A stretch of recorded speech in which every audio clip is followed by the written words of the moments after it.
Kung kaya mong sakyan ng kabayong to, pakakasalan kita.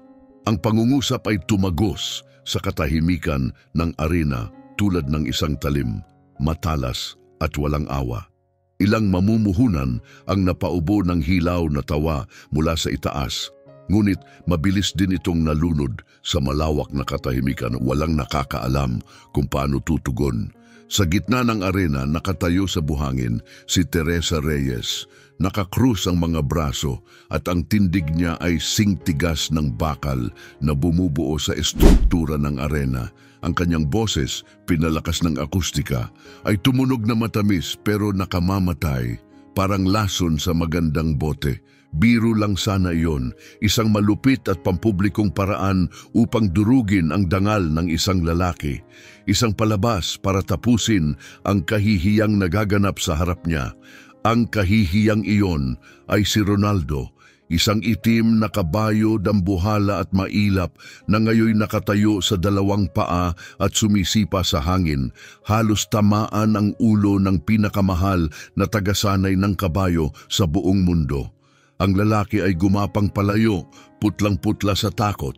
Si Ronaldo ang dapat na obra ni Teresa, isang 10 milyong dolyar na perpektong kabayo, nilikha para manalo. Ngunit siya rin ay mapanganib, walang kontrol, at muling napatunayan ito sa harap mismo ng pinakamalalaking kliyente ni Teresa. Ang lalaking pinagtawanan niya ay hindi man lang tumugon. Nakatayo lang ito ilang yarda ang layo, may hawak na walis. Siya si Ricardo Aquino. Hindi isang tagasanay, hindi isang mangangabayo, isang tagalinis lang. Ang gumagawa sa likod ng mga eksena, tahimik, parang bahagi ng anino. Ngunit nagkamali siya, lumapit siya. Nagsalita ng isang salitang kalmado at sa isang iglap huminto ang kabayong galit. Sandali lang. Ang munting kapayapaan na iyon na nagmula sa lalaking suot ay kupas na overalls ay hindi kinaya ni Teresa. Sinubok nitong buwagin ang lahat ng pinaniniwalaan niya, ang kanyang mga sistema, teknolohiya at ang milyon-milyong inilaan niya sa mga eksperto na ngayon nanginginig sa buhangin. Kaya pinanindigan niya ito, ngumiti ng malamig. Akala mo may kakaibang kakayahan ka? Pangungutya niya. Pinapanood ka ng lahat. Pero hindi siya tiningnan ni Ricardo. Nakatutok siya sa kabayo. Hindi niya ito tinuring na halimaw, isang hayop na natatakot. Ganun ang nakita niya. Napansin niya ang maliit na galaw ng tenga ni Ronaldo, ang takot sa mata nito, ang panginginig ng katawan. Pinakawalan niya ang walis. Tumunog ito sa lupa, nag-iisang tunog sa arena. Lumapit siya ng isang hakbang. Ang tagasanay na nakatayo na muli ay sumigaw. Umalis ka diyan, papatayin ka niyan. Hindi siya sumunod, malumanay ang kanyang kilos, binaba niya ang balikat, nagpakumbaba, iniwasan ang biglaang galaw. Hindi niya tinangka na abutin ito. Nakatayo lang siya ron, humihinga ng payapa. Si Ronaldo ay nanood, humahalinghing at lumililis ang ilong. Sinubukan siya ng isang pagapak, ngunit hindi umatras si Ricardo. Bahagya pa siyang tumagilid ng ulo, tanda ng interes, hindi ng hamon. Sa taas, si Teresa ay napanganga. Hindi ito ang inaasahan niya. Ang tagalinis ay dapat umatras, humingi ng tawad, yumuko sa kahihiyan. Hindi siya dapat ang humahawak sa atensyon ng kabayong kinatakutan ng kampeon sa Olympics. Daddy? Bulong ng munting tinig mula sa taas. Isang batang babae, si Carmen, anak ni Ricardo, ay nakakapit sa bakal. Narinig ito ni Ricardo. Tumango siya. Ayos lang, pagkatapos ay bumalik ang tingin niya kay Ronaldo, tanggap ang hamon. Tumingin siya kay Teresa, diretso sa mata. Hindi siya galit, hindi siya takot. Pagod lang ang itsura niya. Ngunit nang nagsalita siya, matatag ang kanyang boses. Tinatanggap ko. Tahimik ang lahat, maging ang kabayo ay tila natigilan, nakinig sa kanyang boses. Ang ngiti ni Teresa ay naglaho. Hindi niya inasahan iyon.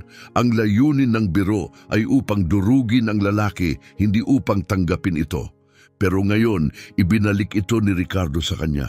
Fine, sagot niya, malamig. Fine, 1 buwan.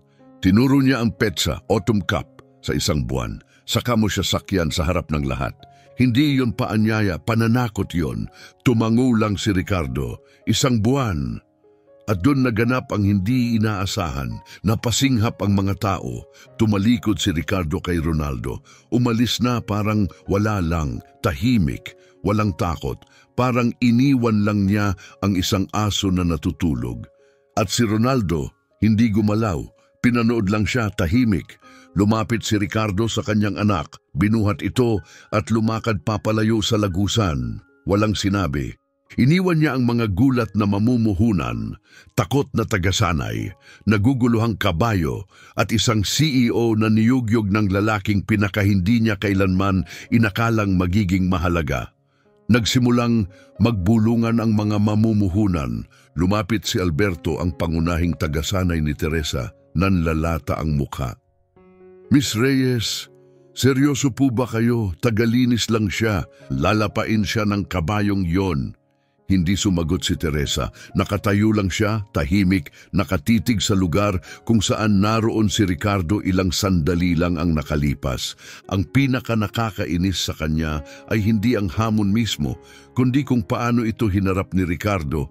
Wala man lang takot o pagsuway.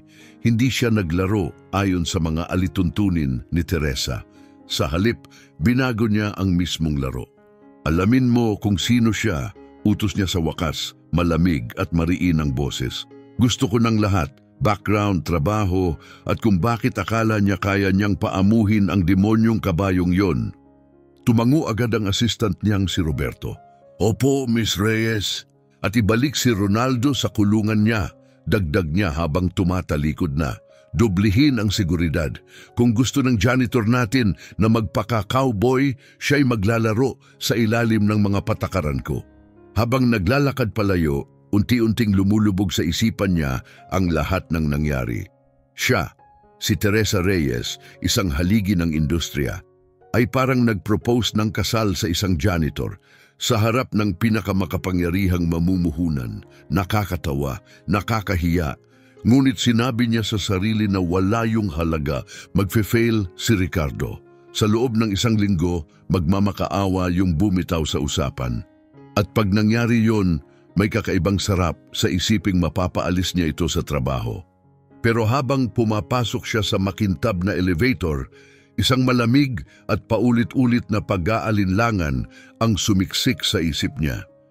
Hindi niya makalimutan ang mga mata nito, kalma, matatag. Hindi rin niya maalis sa isipan ang kabayong galit na biglang tumigil. Ang layunin niya ay ipahiya si Ricardo, gawing babala para sa iba. Pero ngayong nagsasara ang pintuan ng elevator, siya ang tila naging halimbawa. Sa Reyes Equine Dynamics, ang bulong-bulungan ay parang kuryente sa hangin. Sa establero, habang nililinis ang mga kabayo, palihim ang palitan ng mga haka-haka. Sa main building, ang mga executive ay umiinom ng kape habang nagkakatsismisan sa likod ng tinted na salamin. Kumakalat na parang apoy ang kwento ng CEO na naghamon ng janitor. Isang chismis na unti-unting sumisira sa istriktong kontrol ni Teresa sa kanyang mundo. Sa penthouse office niya, gising na gising si Teresa. Ang modernong opisina, puting leather at kintab na bakal, ay may tanawing saklaw ang buong pasilidad. Ngunit hindi siya nakatingin sa labas. Sa malaking monitor, paulit-ulit niyang pinapanood ang footage sa arena. Tahimik, galaw lang.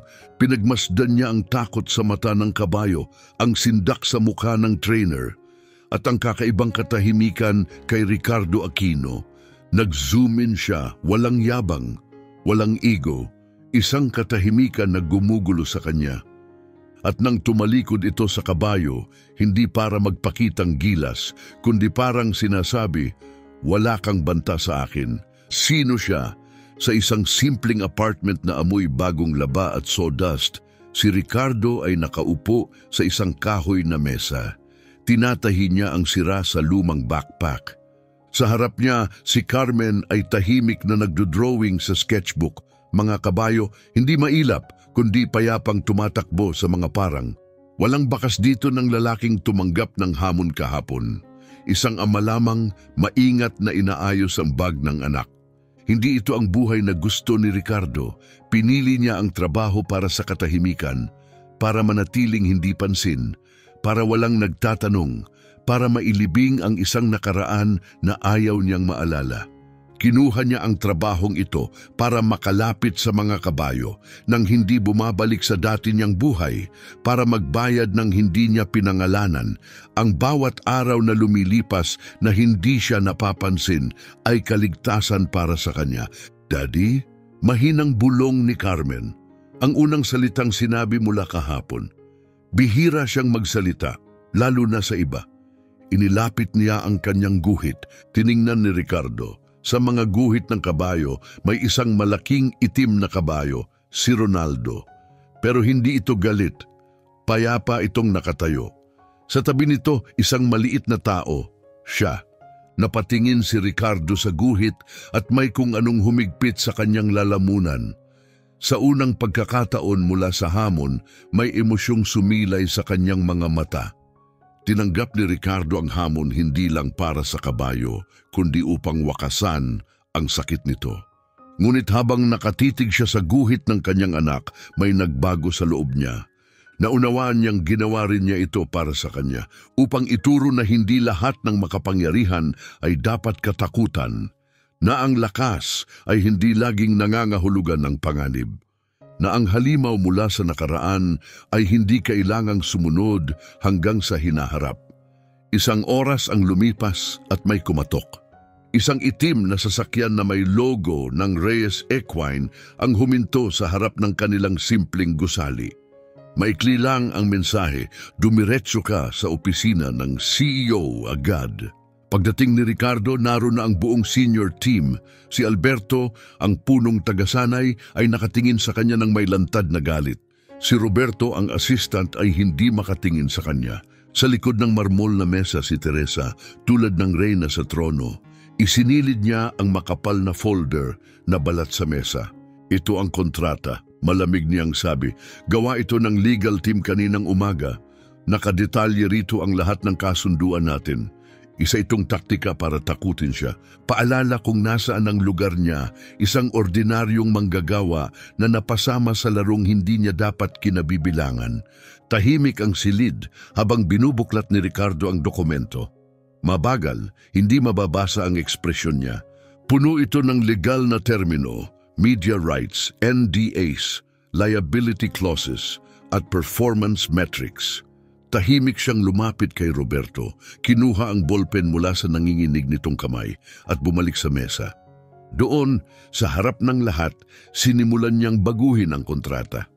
Sa mahinahong kilos, pinunan niya ng guhit ang buong seksyon tungkol sa media involvement. Binura rin niya ang clause na nagbibigay ng karapatang gamitin o ulitin ng Reyes Equine ang kanyang mga pamamaraan.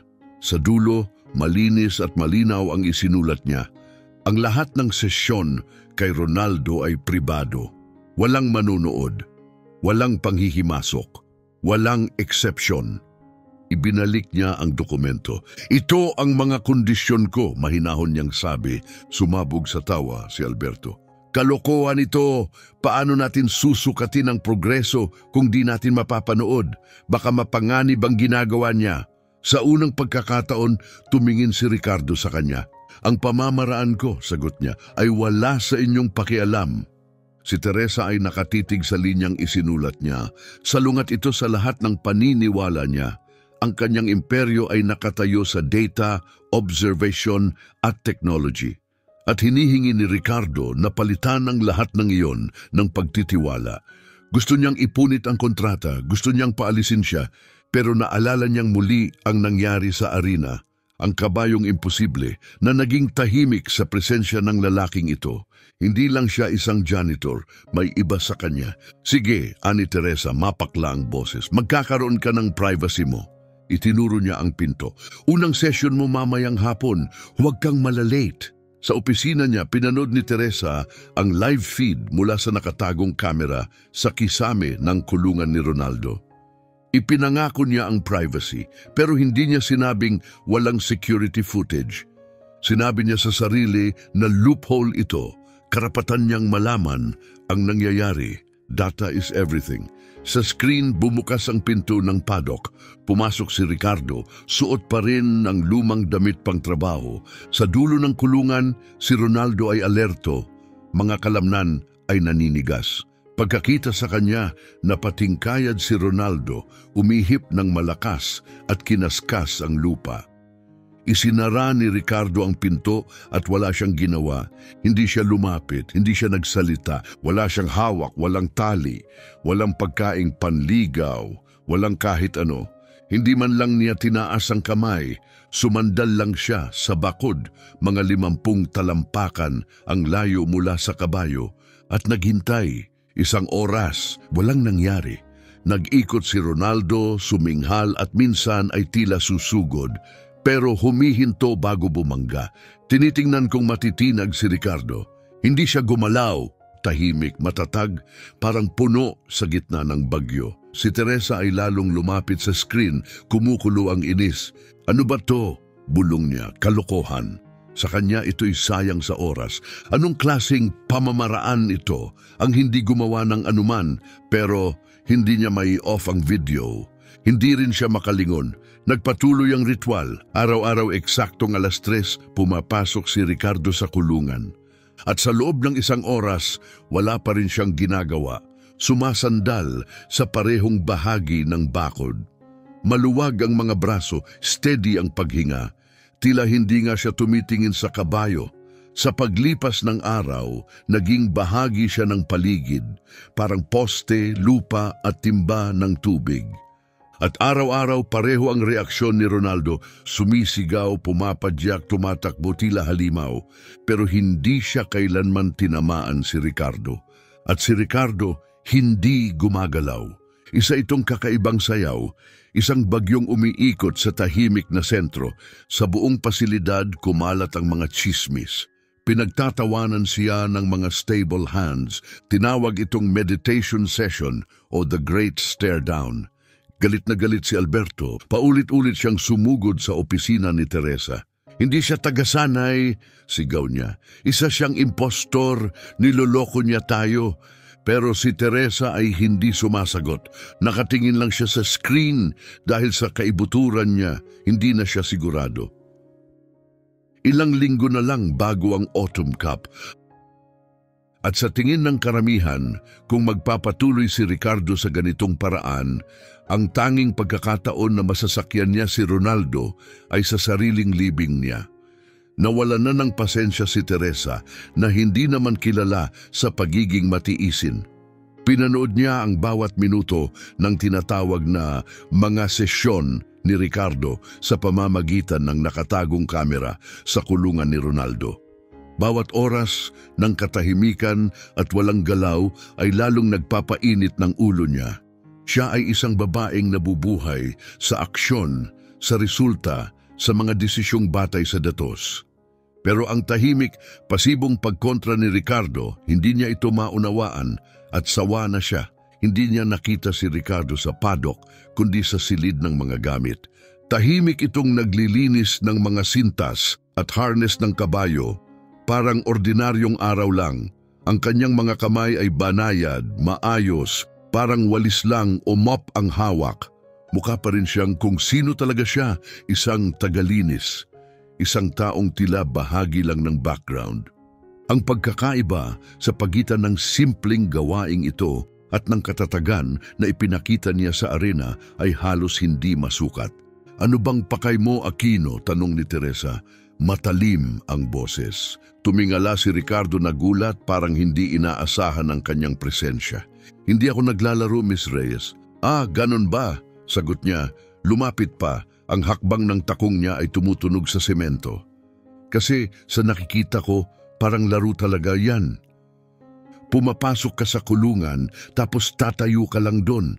Akala mo ba talaga maaamo mo ang isang Ronaldo sa pamamagitan ng pagkainip? Ibinalik ni Ricardo ang harness sa mesa, pinunasan ng kamay at tumingin sa kanya. Ang titig niya ay kalma, matatag at tila may puwersang nag-uudyok kay Teresa na umatras. Hindi siya nababato, mahina niyang sabi. Natuto siya. Matuto? pangungutya ni Teresa. Matutong tumayo? Hindi, sagot niya. Matutunan na ang presensya ko ay hindi nangangahulugan ng presyon. Nagsalita siya na para bang isang guro sa batang mag-aaral. Lahat ng pumasok sa espasyo niya ay may gusto. May dala silang lubid, latigo, karayom, lahat may hinihingi, kontrol. At palagi siyang lumalaban. Yun lang ang alam niya.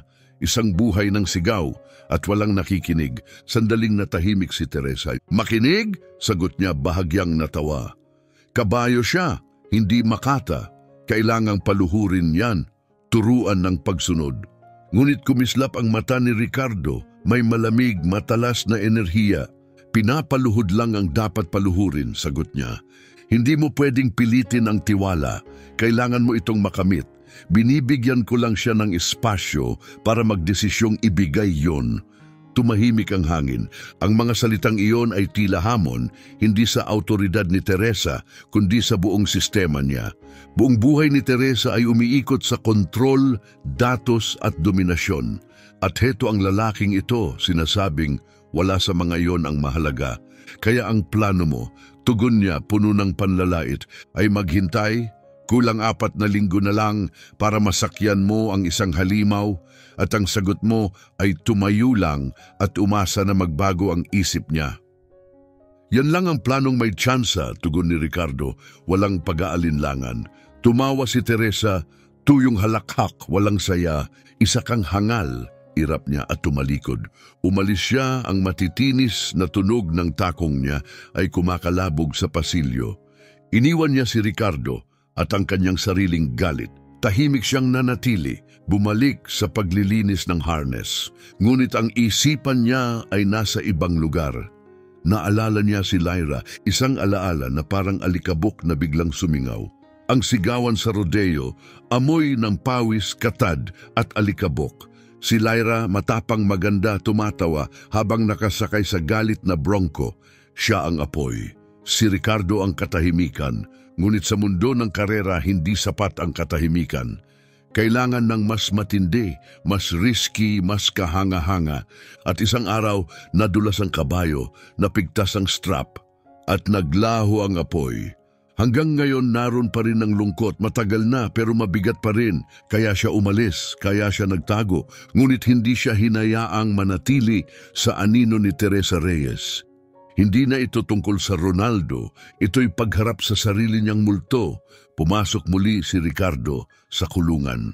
Parehong oras, parehong lugar, parehong katahimikan, isinara niya ang gate, sumandal sa bakod. Walang lubid, walang salita. Gaya ng inaasahan, si Ronaldo ay nagwala, singhal, sipa, tayong 2 paa. Ngunit ngayong araw, may nagbago. Pagkalipas ng 20 minuto ng galit, tumigil si Ronaldo. Hindi siya sumugod, hindi siya umungol. Tumayo lang siya sa dulo ng kulungan, hingal, pawis, kumikislap sa liwanag. Hindi pa nawala ang galit, ngunit may pagkakaiba na. At sa unang pagkakataon, tiningnan niya si Ricardo hindi sa galit, kundi sa pag-usisa. Ang mga tainga niya dati ay nakatupi sa likod, ngayon ay nakatuon sa harap. Parang sinasabi ng tingin, sino ka? Anong gusto mo?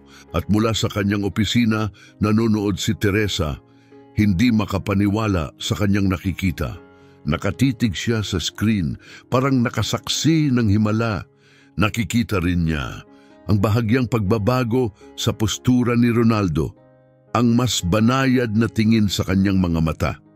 Pagkatapos ng ilang araw na tila walang katapusang bagyo ng takot at galit, may nakita si Teresa na bago, isang siwang sa ulap. Halos hindi mapansin, isang kisap lang, pero sa katahimikang harapan ng janitor at ng halimaw, ito ang unang senyales ng pagbabago. At sa isang paraang hindi inaasahan ng kahit sino, hindi ang kabayo ang unang gumalaw, kundi ang tao. Lumipas ang 1 linggo, sunod sa isa pa. Araw-araw, parehong eksena. Papasok si Ricardo sa kulungan, isasara ang pinto at tatahimik.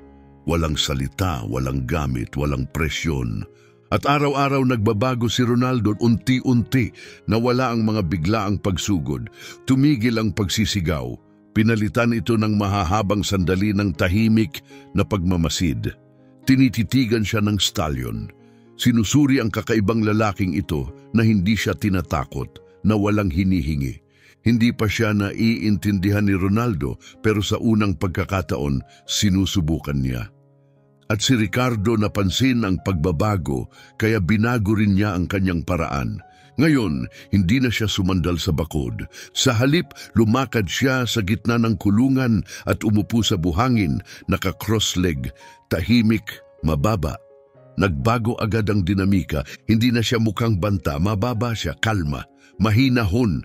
Itinaas ni Ronaldo ang ulo, kumibot ang kanyang mga tainga parang radar.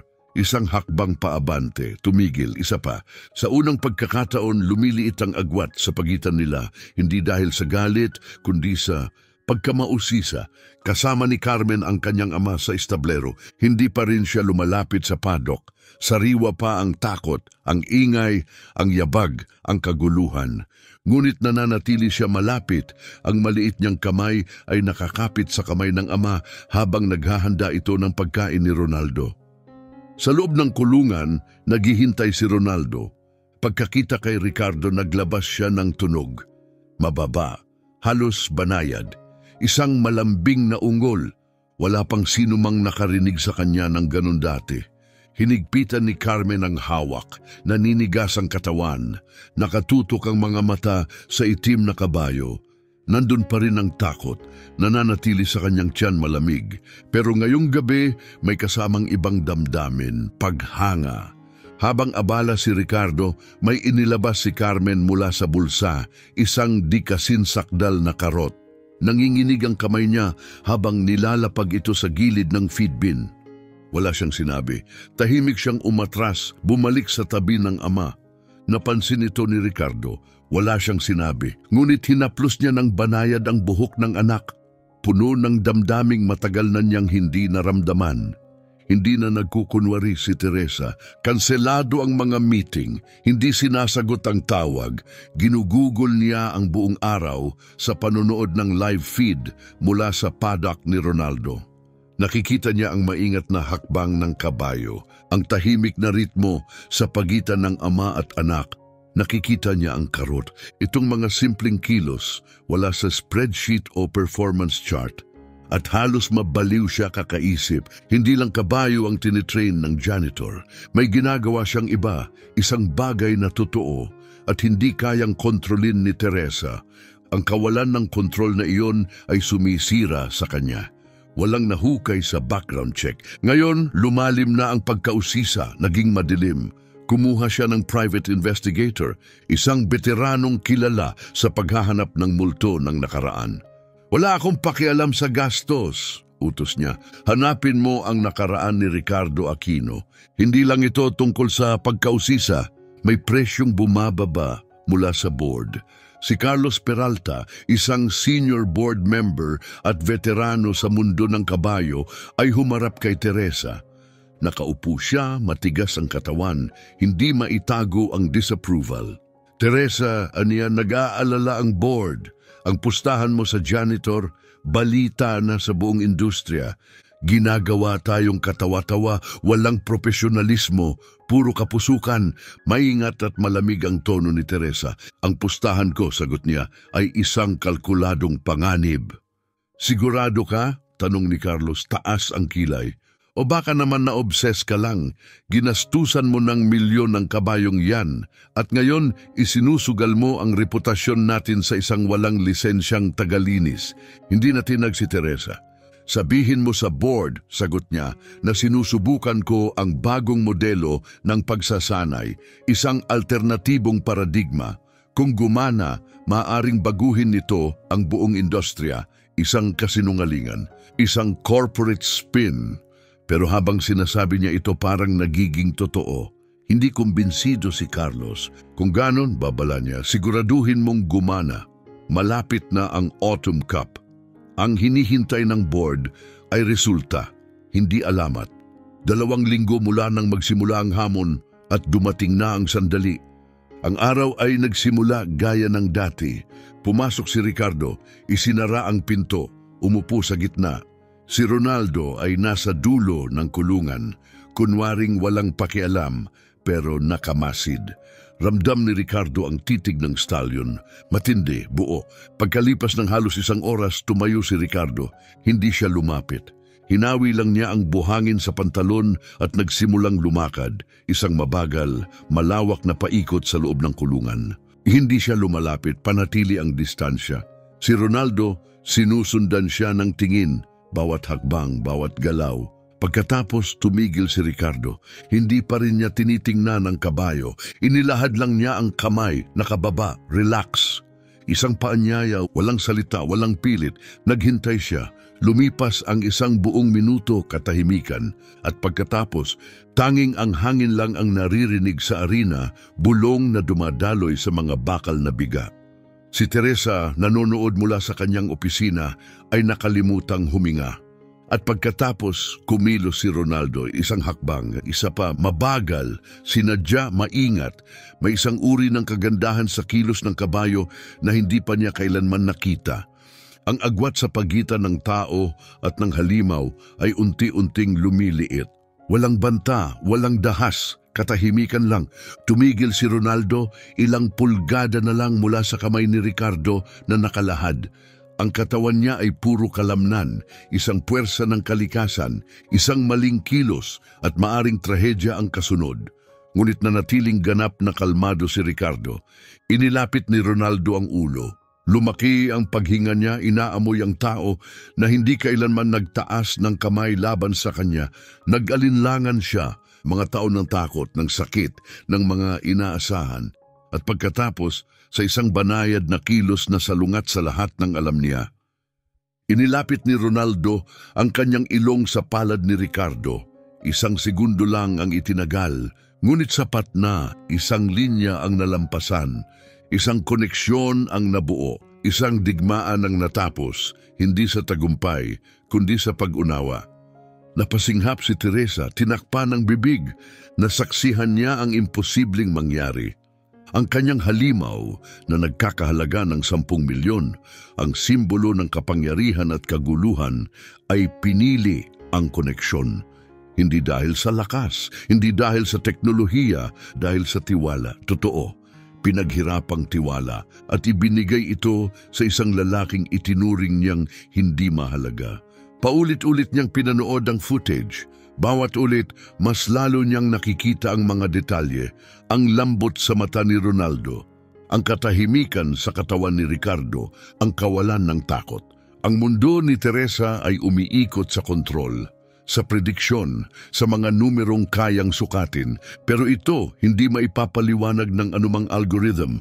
Hindi ito agham, ito ay biyaya. At sa kanyang dibdib, unti-unting sumisibol ang isang kakaibang sakit.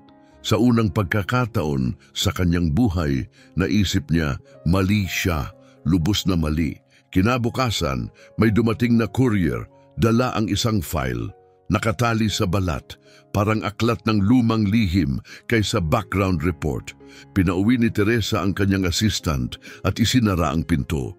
Binuksan niya ang file at si Ricardo Aquino ay nabuo.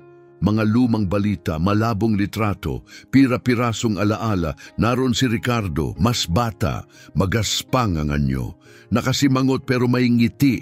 Laging katabi ang isang babaeng may buhok na sing-itim ng gabi at mata na puno ng tawa, si Lyra Aquino. Asawa niya, binanggit ng mga artikulo ang The Aquino Way, isang sinaunang pilosopiya ng pangangalaga sa kabayo na minana sa kabundukan ng Montana. Hindi kontrol, hindi pananakop, kundi koneksyon, paggalang, katahimikan. Si Ricardo, ang huling alagad nito, isang whisperer, isang tagapagpagaling. Sila ni Lyra ang mga bituin, dala ang tahimik na revolution sa gitna ng spotlight at pagkatapos ang wakas. Isang headline, 6 na taon na ang nakalipas, riding champion Lyra Aquino, namatay sa insidente sa rodeo. Isang pigtas na strap, isang pagkadulas, alikabok, katahimikan. At pagkatapos nun, wala na. Naglaho si Ricardo kasama si Carmen, nalibing ang Aquino Way kasama niya. Isinara ni Teresa ang file, gulat na gulat. Ang lalaking ininsulto niya sa harap ng mga mamumuhunan ay isang alamat, isang hari sa anino ng bumagsak na kaharian. At inihagis niya rito ang isang bastos, mapanuyang hamon, parang koronang itinapon sa putik. Ngayon, parang isang kasalanan, sa araw ding iyon hindi dumating si Ricardo. Wala ang kanyang sesyon kay Ronaldo. Para kay Teresa, parang nawala ang tibok ng puso. May sindak na gumapang sa balat niya, pero naunawaan niya, hindi niya pag-aari si Ricardo. Hindi ito sumusunod sa relo, sa ranggo. May sarili siyang oras. Nahanap niya ito ng gabing iyon. Nakaupo mag-isa sa isang bale ng dayami sa parehong arena kung saan nagsimula ang lahat. Tahimik ang paligid, naliligo sa liwanag ng buwan. Ang mga anino ay humahaba sa buhangin. Sa tabi niya, si Carmen ay mahimbing na natutulog sa isang kumot. Hawak ang kanyang sketchbook. Lumapit si Teresa dahan-dahan. Walang tunog ang hakbang. Hindi nagulat si Ricardo. Hindi rin nagsalita. Tinitigan lang ang buwanlit na kawalan. Kailangan ko ng isang araw, bulong niya. Kalma ang boses. Ako rin, sagot ni Teresa, ilang hakbang ang layo. Wala sa kamay niya ang file. Pero mabigat ito sa kanyang isipan. Alam ko na kung sino ka, aniya. Parang maliit ang mga salita. Wala pa ring sagot. Nabasa ko ang tungkol sa pamilya mo, sa asawa mo, sa Aquino Way. Tumigil siya. Patawad. Binaling ni Ricardo ang ulo at sa unang pagkakataon, nagtama ang kanilang mga mata. Sa ilalim ng mapusyaw na liwanag ng buwan, nakita niya ito. Ang bigat sa likod ng mga mata ni Ricardo. Ang mga guhit na iniukit ng pagdadalamhati ng panahon ng katahimikan. Patawad, para saan? Mahina niyang tanong. Para sa nangyari o para sa nalaman mo? Ang tanong ay ibinulong, ngunit bumagsak na parang bato.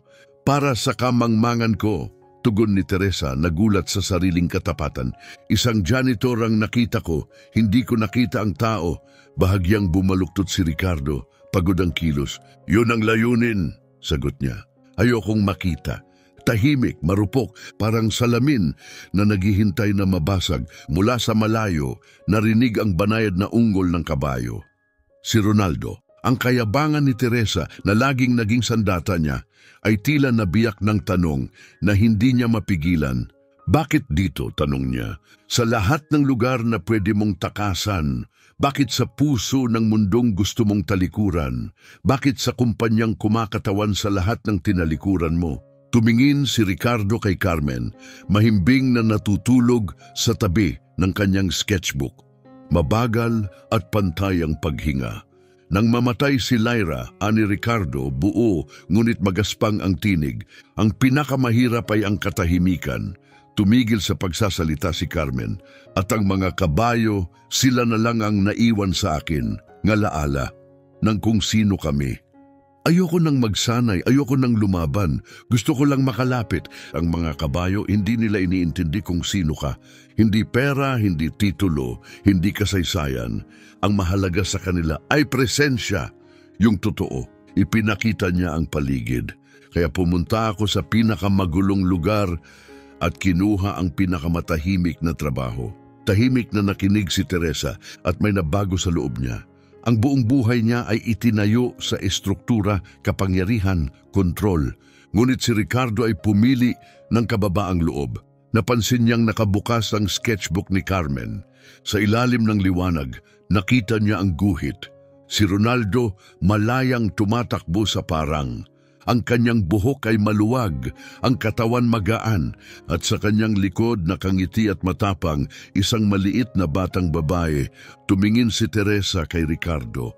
Nagtagpo ang kanilang mga mata, at sa sandaling iyon, isang bagay ang tahimik na dumaan sa pagitan nila. Ang pustahan, ang kontrata, ang drama, lahat ng iyon, wala nang halaga ngayon. Hindi ito tungkol sa isang lalaki na sumusupil sa kabayo. Ito ay tungkol sa isang ama na nililigtas ang kanyang anak. At marahil, isang babaeng natutuklasang kailangan din pala niyang mailigtas. Isang memo ang ipinadala sa senior staff ng Reyes Equine. Opisyal, mahigpit, walang tanong. Epektibo agad si Ricardo Aquino ay itinalagang special training consultant. Magkakaroon siya ng walang limitasyong access sa lahat ng pasilidad. Ang kanyang mga desisyon tungkol kay Ronaldo ay pinal. Walang sino man ang maaaring lumapit sa kabayo nang walang pahintulot niya. Nagulat ang buong kumpanya. Ibinalibag ni Alberto ang tablet sa galit. Si Carlos Peralta mahigpit ang panga habang binabasa ang memo. Para sa kanya, hindi ito promosyon, kundi banta. Isang rebelyon. Hindi lang tinanggap ni Teresa ang janitor. Tinanghal niya ito, ngunit para kay Ricardo, walang halaga ang titulo. Ang mahalaga ay ang kalayaan. Ang espasyong ipagpatuloy ang kanyang layunin sa sarili niyang paraan. At nang tuluyang bumagsak ang pader sa pagitan niya at ni Teresa, mabilis ang mga pagbabagong sumunod. Ang simpleng pagdampi ng ilong ni Ronaldo sa kamay ni Ricardo ay naging araw-araw na ritual. Hindi nagtagal, sinimulan na ni Ricardo ang pag-aalaga kay Ronaldo, inaayos ang makapal nitong balahibo.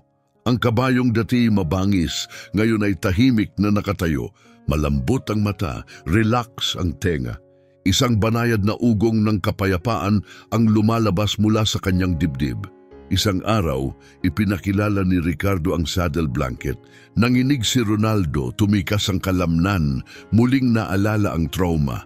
Ngunit inilagay lang ni Ricardo ang kamay sa leeg nito, mahinang nagbulong. Hindi utos, kundi pag-alo. At nawala ang takot, hindi siya pumilit, naghintay siya. At araw-araw pinipili ng kabayo na magtiwala muli. Ang pagunlad ni Carmen ay sumasalamin sa kay Ronaldo. Ngayon, araw-araw siyang nasa establero, isang maliit na anino sa tabi ng ama. Binabasahan niya si Ronaldo ng mga kwentong bayan. Ang kanyang tinig na dati walang lakas, ngayon ay matatag. Mahina sa simula, ngunit palakas ng palakas bawat araw. Isang hapon, napadaan si Teresa. Narinig niya ang tunog, isang munting tinig at ang masayang pagnguya ng kabayong busog. Huminto siya, sumandal sa pader at may kirot sa kanyang puso. Isang damdaming hindi na niya naramdaman sa matagal na panahon. Ngunit marupok ang kapayapaan. Hindi lahat ay nakakakita rito bilang milagro. Para sa ilan, ito ay kahinaan. Si Carlos Peralta pinagmamasdan ang lahat mula sa malayo. Ang pagbabagong kay Teresa, ang pagtitiwala sa isang lalaking walang diploma, may aninong nakaraan. Isang banta ito sa tradisyon, sa kontrol, sa imperyo, kaya gumawa siya ng plano. Kinuha niya ang isang galit at naiinggit na stable hand, madaling utuin, nag-alok ng pera at isang utos, ipalala sa kabayo kung ano ang pakiramdam ng takot. Kaguluhan, dumating si Ricardo sa establero, sigawan ang sumalubong sa kanya. Panik. At isang tagpong sumira sa lahat ng kanilang naitayo, wasak ang kulungan ni Ronaldo. Ang bakal na pinto ay nakalaylay sa baluktot na bisagra. Sa loob, ang dambuhalang itim na kabayo ay basang-basa sa pawis. Ang mga mata ay puno ng ligalig at takot.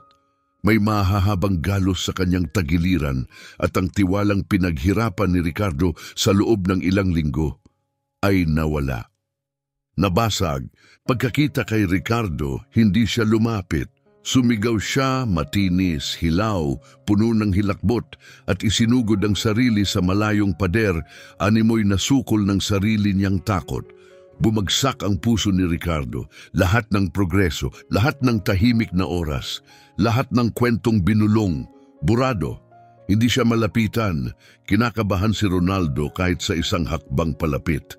Ang dating sagradong ugnayan, putol. Kumalat ang balita sa buong pasilidad. Unang dumating si Alberto, dala ang pamilyar ng ngiting puno ng yabang. Sabi niya, medyo malakas, sapat para marinig ni Ricardo. Hindi mo pwedeng baguhin ang tunay na anyo. Ang halimaw ay mananatiling halimaw. Ito ang sandaling ginawa si Teresa Reyes. Ang dati niyang sarili, malamig, kalkulado, mabangis, ay malamang tapos na sa eksperimentong ito. Pero hindi na siya ang dating Teresa. Pagpasok niya sa establero, dala niya ang bagyo. Tiningnan niya ang tagpo, ang sugatang kabayo, ang tahimik na pighati ni Ricardo at ang mapagtagumpay na ngiti ni Alberto. Hindi niya pinansin si Alberto. Lumapit siya diretso sa kulungan. "Anong nangyari?" Tanong niya, mababa, pigil. "Hindi ko alam," sagot ni Ricardo halos pabulong. "May nanakot sa kanya, sobra. Lahat ng binuo namin nawala." "Hindi," sabat ni Teresa, matalim ang tinig. Napalingon ng dalawang lalaki. Hindi siya bumalik sa dati. "Tingnan mo siyang mabuti. Hindi ito galit. Ito'y trauma." Tumigas ang kanyang tinig. Humarap siya sa buong silid. May gumawa nito. Ang tingin niya ay gumala sa lahat ng empleyado. "Simula ngayon, lockdown ang buong pasilidad. Walang lalabas o papasok. Kunin lahat ng security logs sa nakaraang 12 oras. Lahat ng video feed, lahat ng empleyado interviewin." Pagkatapos, bumalik siya kay Ricardo. "Ngayon, hindi bilang boss, kundi bilang kakampi. Hindi mo kasalanan ito," sabi niya. "Pinatunayan mong posible ang tiwala. Ngayon ako ang magpapatunay na may kapalit ang pagtaksil. Ang kanyang huling bulong ay parang kulog. Hahanapin ko kung sino ang nanakit sa kabayo ko." Isang deklarasyon, hindi na sila magkalaban. Ngayon magkakampi na sila sa parehong panig ng digmaan na hindi nila pinili laban sa lasong unti-unting sumira sa kanilang mundo. Inilunsad ni Teresa ang investigasyon na parang isang general. Ang kanyang penthouse ay naging command center. May mga timeline sa salamin, mga listahan ng tauhan. Lahat ng screen ay may video feed, mga oras, datos. Si Roberto halos mabaliw sa kape at stress, habol sa bilis ng utos. Pero makalipas ang 2 araw, wala pa ring resulta. Walang intruder, walang kahina-hinalang kilos, walang ebidensya. At iyon mismo ang nakababahala. Walang taong ganun kalinis. Bulong ni Teresa ay pulang-pula ang mata sa puyat. Hanapin ang butas. Ang digmaan niya ay tahimik. Inilapit niya ang bale ng dayami sa harap ng kulungan ni Ronaldo. Umupo. Buong araw. Hindi niya tinangkang buksan ang gate. Hindi niya pinilit ang ugnayan. Nagsalita lang siya, tahimik. Mga kwento ng lolo niya, kumusta sa panahon. Mga guhit ni Carmen. Ang kanyang tinig ay banayad, tuloy-tuloy. Parang alon, hindi tumutugon si Ronaldo. Sa loob ng maraming oras, nanginginig sa sulok, ayaw tumingin. Pero ang tinig ni Ricardo, hindi nawawala. At sa kalaunan, bumaling ang ulo ng kabayo.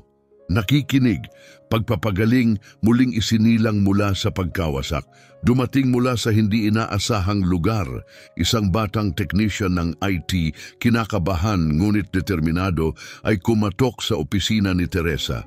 Yung feed mula sa camera, 12B, sabi niya, palsipikado, isang 4 na minutong loop, may nag-edit, tinakpan ng isang buong oras.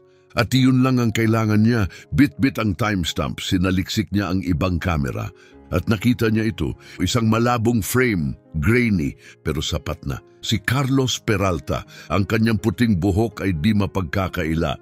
Nakatayo sa ilalim ng ilaw, may inaabot sa batang stable hand, isang maliit na bagay, at sobre. Hindi ito lubos na ebidensya, pero nakakasira na. Ipinasundo ni Teresa si Carlos. Dumating siya ng kampante, nakasuot ng mamahaling wool suit, dala ang ngiting tagumpay ng lumang pera. "Teresa," aniya, puno ng huwad na pag-aalala, "narinig ko ang nangyari sa kabayo, nakakalungkot. Wala siyang silyang inalok, wala ring ngiti." Pinindot niya ang play sa screen sa likuran, umandar ang grainy footage, at sa unang pagkakataon, natigilan si Carlos Peralta. Marahil panahon na para tanggapin ang pagkatalo.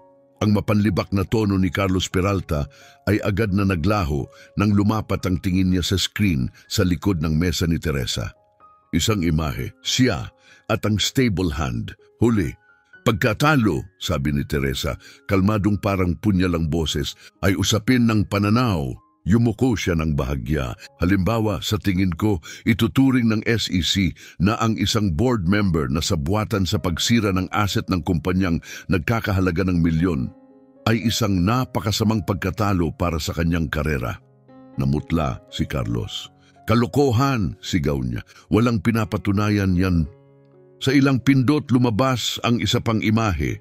mga bank records, isang malaking withdrawal mula sa account ni Carlos at isang kaparehong deposito sa account ng stable hand. Hindi nagbago ang ekspresyon ni Teresa. Umamin ang bata, Ania, nang ipinaliwanag namin ang legal na kahulugan ng cruelty to animals. Naging bukas siya. Akala niya kaya mong sirain ang kinabukasan niya. Ipinagkrus niya ang mga daliri sa mesa. Hindi niya alam na mas kaya kong sirain ito ng buo. Tahimik si Carlos. Naglaho ang kayabangan sa kanyang mukha. Tinitigan ng screen. Ang katotohanan ay malinaw. Tapos ka na, ani Teresa, tuwid ang tinig. Magre-resign ka ngayon, sabihing dahil sa personal na dahilan. Isusuko mo ang severance mo at kung lalabas pa ang pangalan mo sa anumang equestrian circle. Lumapit siya, bumulong. Ililibing kita. Wala siyang tugon. Tumangulang, talunan, walang laman at lumabas.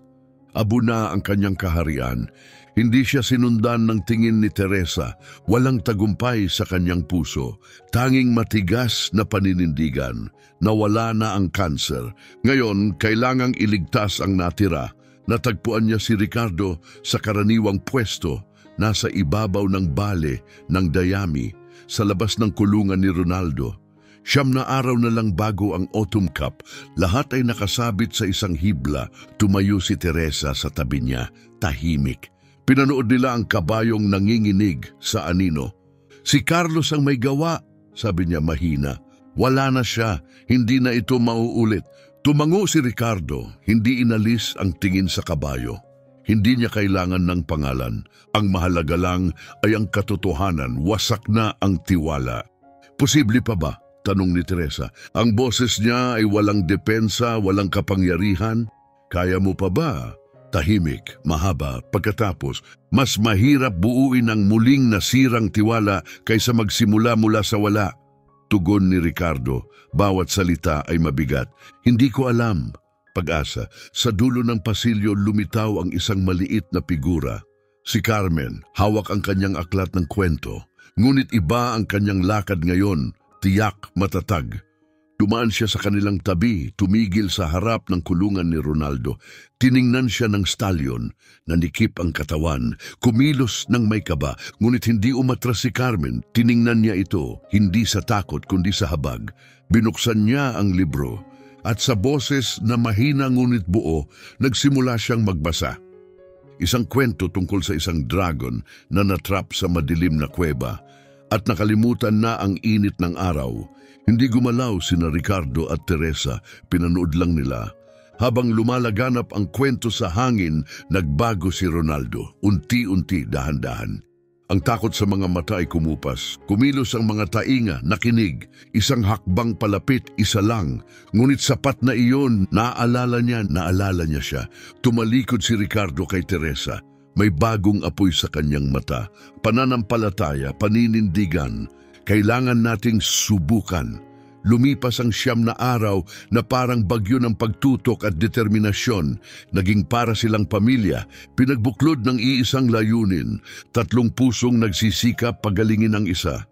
Si Ricardo ay naging isang taong may misyon. Bawat oras ay para kay Ronaldo. Hindi niya pinilit ang saddle, hindi niya pinilit ang control. Muling nagsimula sa simula. Bawat haplos, bawat sandali ay muling pinaghirapan.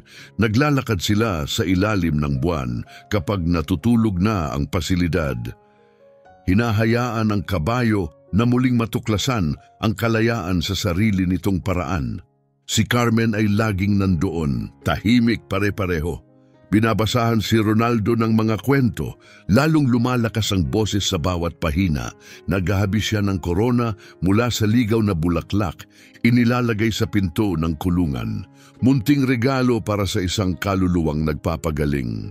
At si Teresa, nagbago siya ng tuluyan, kinansela ang mga international deal, tinanggihan ang milyon-milyong oportunidad. Ipinasa ang pamumuno ng kumpanya, laking gulat ng board, upang tumayo sa pintuan ng establero, hindi bilang Chief Executive Officer, kundi bilang tagapangalaga. Nagdadala siya ng pagkain, pinapalayas ang media. Tinitigan lang ang staff para tumigil ang tanong. Nakikinig siya sa pagbabasa ni Carmen na huhumaling sa kwento ng mga dragon, lobo at mga nawalang hari. At dahan-dahan nagsimulang maunawaan ni Teresa. Hindi lang ito tungkol sa pagsagip sa isang kabayo, ito ay tungkol sa pagsagip sa lahat ng bagay na nakalimutan nilang posible. Hindi na siya isang CEO na saksi sa isang himala. Kabahagi na siya nito, isang voluntaryong kalahok sa isang bagay na tahimik, sagrado at isinilang sa gitna ng kawalan ng pag-asa, isang himalang tinahi ng tiwala at pasensya, hindi ng data at dominasyon. At dumating na ang araw, ang Autumn Cup, ang buong pasilidad ay tila nagbagong anyo. Libu-libo ang nasa grandstands, mga manonood, mamumuhunan, mamamahayag, mga personalidad ng mundo ng equestrian. Kumikinang ang mga bandila sa hangin, elektrisidad ang hanging bumabalot sa lahat. Si Teresa ay dumaan sa lahat ng ito tulad ng isang reyna, nakatindig ng tuwid, suot ang malinis at pulidong kasuotan, ngunit wala roon ang kanyang isipan, malayo sa mga kamay at kamera. Pumunta siya sa prep stables at doon sa isang tahimik na kuwadra, malayo sa kaguluhan, natagpuan niya sila. Ricardo, Carmen, Ronaldo. Ang kabayo ay nakasadel, ngunit tensyonado. Kumikislot ang mga kalamnan sa bawat sigaw ng crowd. Hinahaplos ni Ricardo ang kanyang leeg, bumubulong ng banayad. Habang si Carmen ay naghahabi ng asul na laso sa itim na buhok ni Ronaldo. Isang sandali ng katahimikan sa gitna ng bagyo. Lumapit si Teresa, mababa ang boses. Hindi mo kailangang gawin ito, aniya. Ang mga salita ay tila banyaga sa sariling bibig. Pwede kong ikansela, maglalabas ako ng pahayag na patunayan mo na ang lahat ng mahalaga. Tiningnan siya ni Ricardo, matatag ang mukha, buo ang loob. Hindi para sa kanila, sagot niya. Hindi kailanman naging para sa kanila. Tumingin siya kay Ronaldo.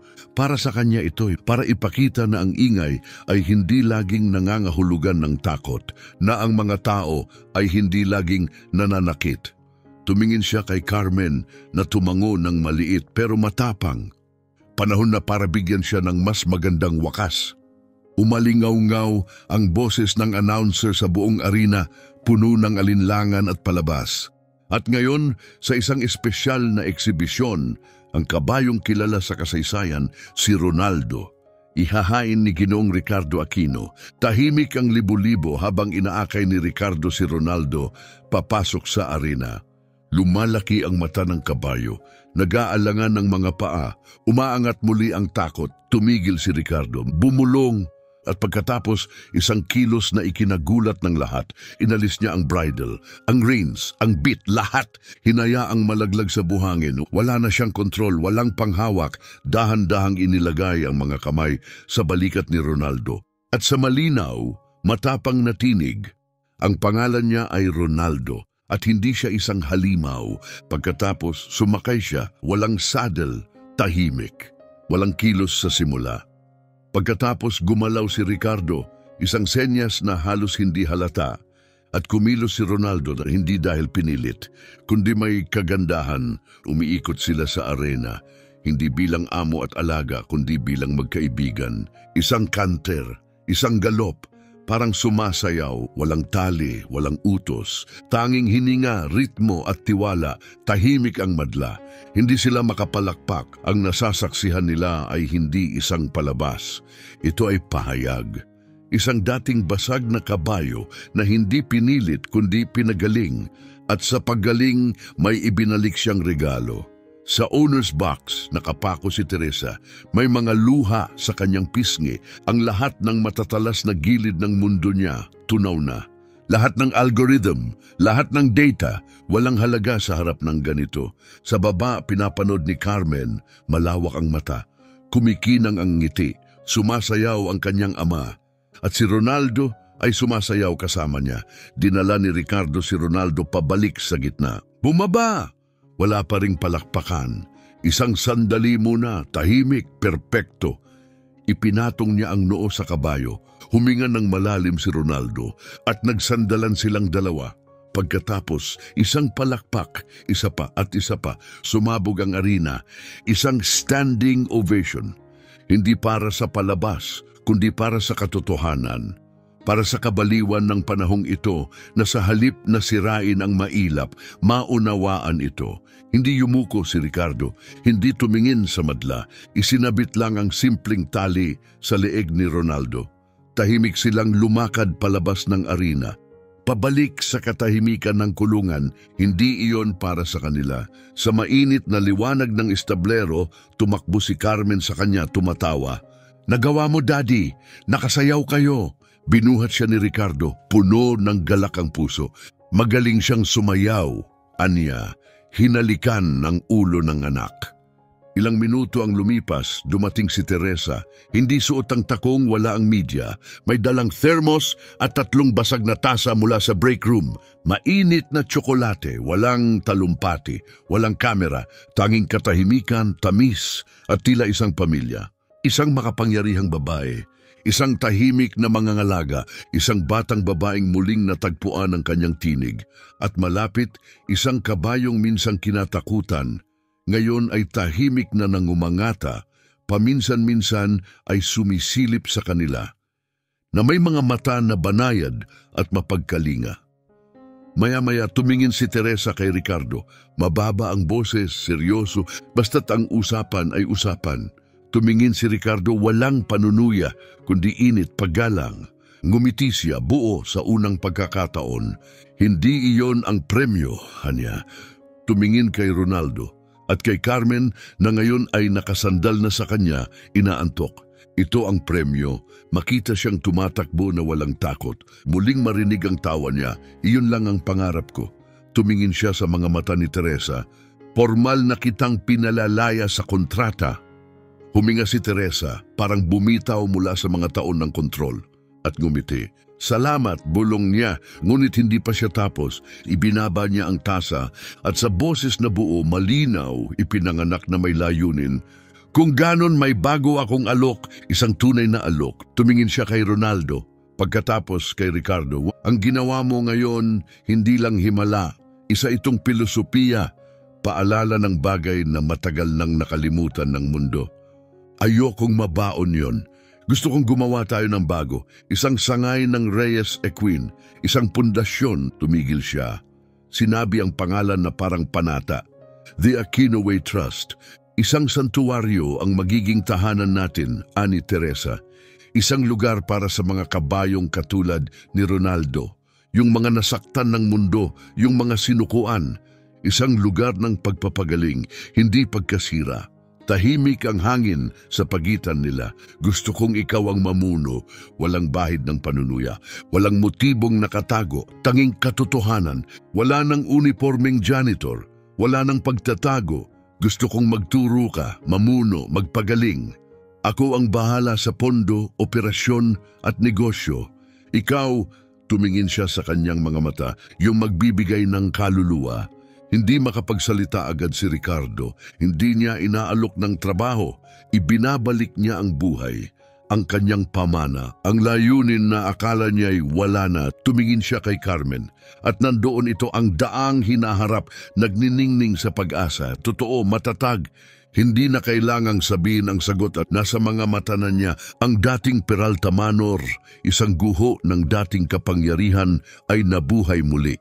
Tahimik na binili ni Teresa. Ngayon, ito na ang tahanan ng The Aquino Way Trust, isang santuwaryo, isang pangalawang pagkakataon para sa mga kabayo, mga bata at sino mang kailangang maalala kung ano ang tunay na tiwala. Wala na ang tunog ng demolisyon. Sa halip, mga banayad na ungol, tawa ng bata at awit ng mga ibon. Sa isang malawak na pastulan, nakatayo si Ricardo, hindi na ang tahimik na anino. Suot ang simpleng kamiseta, maong at isang katahimikang hindi matuturo. Sa paligid niya, mga kabataang nawawala ang landas, nakikinig, habang tinuturuan niya kung paano lumapit sa isang nailigtas na inahing kabayo. May bukas na palad at tahimik na puso. Ang kanyang pamamaraan ay naging alamat, hindi marangya, ngunit tunay. Isang tahimik na revolusyon sa mundong adik sa ingay. Hindi kalayuan, naglalakad si Carmen katabi ng isang Shetland pony. Masigla, tuloy-tuloy ang kwento. Wala na ang takot. Tinuturuan niya ang isang batang mahiyain kung paano maghabi ng mga bulaklak sa buhok ng pony. Ang kanyang kagalakan ay likas at nakakahawa. Dumating si Teresa, hindi nakasuit, naka-boots at flannel. Lumapit siya kay Ricardo, sabay nilang pinanood ang mundo sa harapan. Buhay na muli ang Reyes Equine.